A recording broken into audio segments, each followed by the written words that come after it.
Taib, bismillah. Assalamualaikum warahmatullahi wabarakatuh.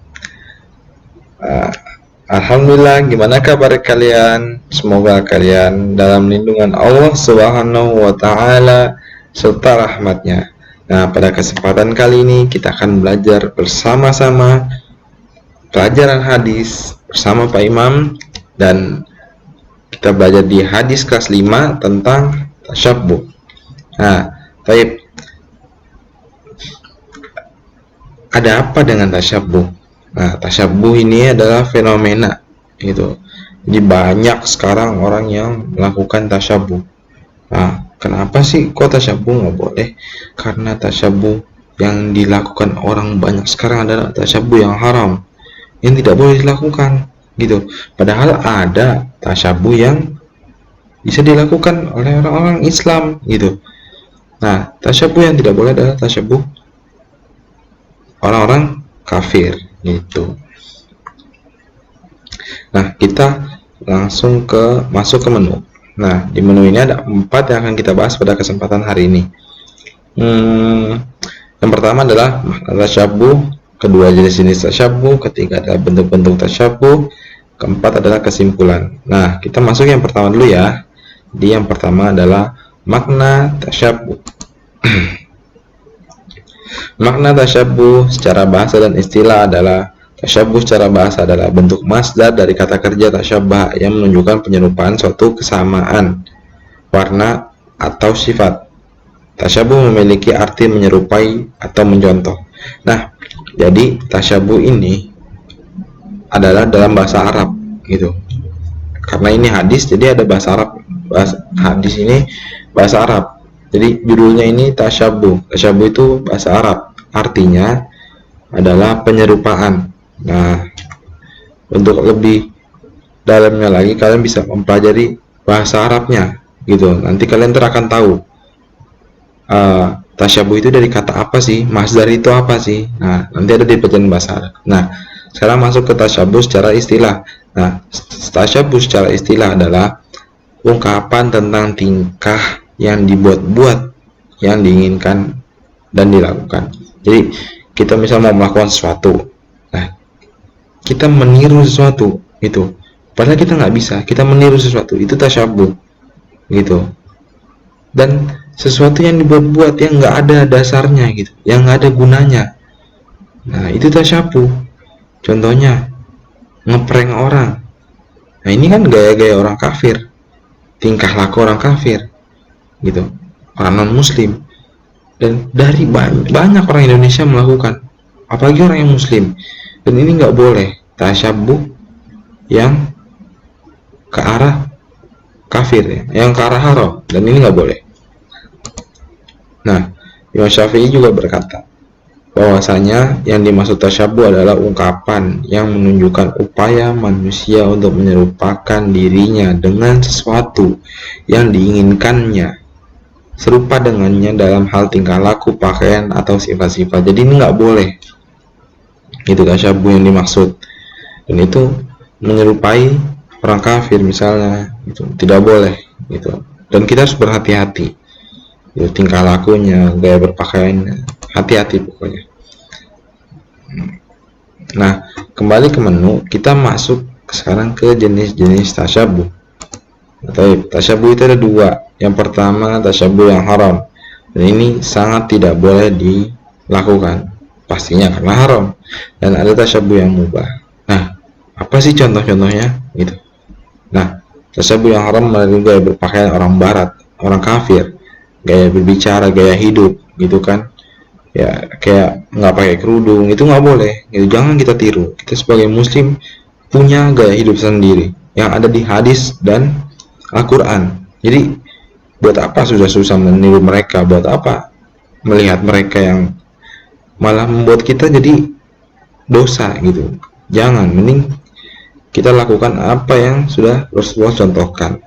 Nah, bagaimana yang mubah nih? Yang mubah yang checklist. Nah, contohnya meniru cara belajar orang barat, boleh nih, ini baik gitu. Mereka tepat waktu misalnya, atau mereka apa gitu, mereka bisa waktunya belajar diem gitu. waktunya main istirahat gitu. Ini yang bisa kita contoh dari orang kafir, orang non muslim gitu. Nah, orang kafir benar-benar kalau bisa sih tidak usah dicontoh sama sekali gitu. Kita kembali ke, nah, masuk selanjutnya adalah bentuk-bentuk tasyabuh. Bagaimana sih bentuk-bentuk tasyabuh? Nah, tasyabuh ini maksudnya bentuk-bentuk tasyabuh adalah contoh gitu. Contoh dari tasyabuh. Nah, dari atas dasar apakah ada bentuk-bentuknya ini? Nah, dasarnya adalah barang siapa menyerupai suatu kaum, maka ia termasuk bagian dari mereka. Gitu. Maksudnya dalam bentuk gitu. Nah, jadi bentuk-bentuk dari hadis itu maksudnya apa gitu. Nah, hadis ini larangan, jadi bentuknya larangan. Jangan sampai kita menyerupai yang tidak baik gitu. Jadi banyak nih, ada 6.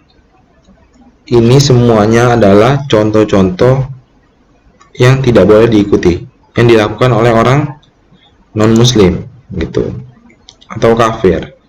Nah, ini ya, tadi kan semuanya, maupun secara fisik ataupun batin, dan itu nggak boleh gitu. Hati-hati supaya kita tidak masuk golongan mereka seperti itu. Nah, baik. Nah, sekarang kita masuk ke kesimpulan.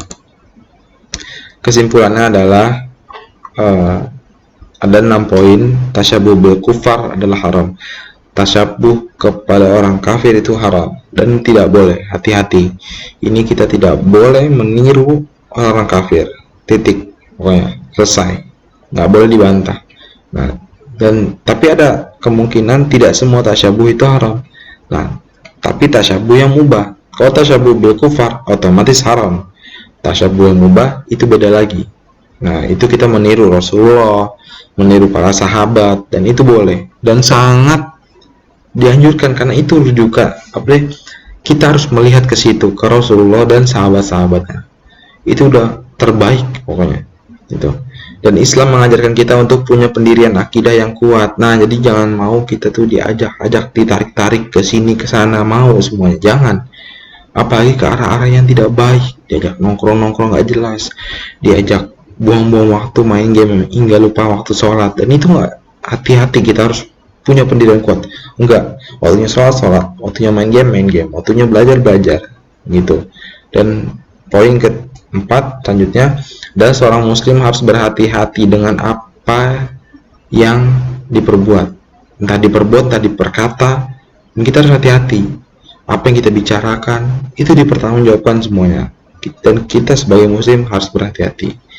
Dan poin selanjutnya, Rasulullah sangat membenci orang yang menyerupai kaum kafir. Ini hati-hati, karena Rasulullah bilang, man tasyabbaha biqaumin fahuwa minhum. Barang siapa menyerupai suatu kaum, maka ia termasuk dari golongan tersebut. Jadi ibaratnya, kalau kamu menyerupai ini, kamu berarti sana.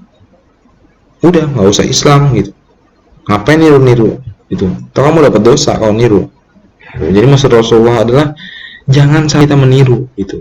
Toh Rasulullah sudah menggambarkan banyak sekali kebaikan-kebaikan dalam Islam gitu, khusus dalam tata cara beragama gitu. Jadi tinggal kita contoh. Nah, yang terakhir, Allah dan Rasulnya sudah membuat pedoman khusus untuk diikuti. Pedomannya adalah Al-Quran dan hadis. Jadi tinggal kita pelajari, kita ikuti gitu. Jadi di sini Bapak kita mempelajari sama-sama hadis dengan PAI, sama dengan belajar Al-Quran, menghafal Al-Quran gitu. Jadi itu poin-poinnya. Nah, masuk ke bagian ini, kita katakan yes pada ittiba, mengikuti ajaran Rasulullah dan para sahabatnya, dan mentaati perintah Allah, dan katakan no pada tasyabuh, meniru ajaran Yahudi dan Nasrani. Itu sangat tidak boleh kita tiru dan harus berhati-hati gitu. Nah, pada kesempatan kali ini Mungkin itu saja yang bisa Bapak sampaikan. Kurang lebihnya mohon maaf. Jangan lupa apa yang udah kita pelajari kita ulang-ulang lagi. Kita murojaah hadis, Al-Quran gitu. Karena sebanyak apapun ilmu yang kau dapatkan dan sesukses apapun kau di dunia, jangan pernah melupakan ilmu agama yang telah kau dapatkan. Jadi itu poin ya. Kita ulang-ulang lagi pelajaran hadis, jangan dilupakan, di murojaah, jangan lupa dihafal hadisnya tentang tasyabuh ya. Taib. Mungkin ini saja yang bisa Bapak sampaikan, kurang lebihnya mohon maaf. Wabillahi wal taufiq wal hidayah. Allahumma ya mu'allim alimna wa ya mufahim fahimna warzuqna ilma. Syukran. Assalamualaikum warahmatullahi wabarakatuh. Dadah. Terima kasih. Sampai jumpa di video selanjutnya. Jangan lupa komen dan like video ini ya. Terima kasih.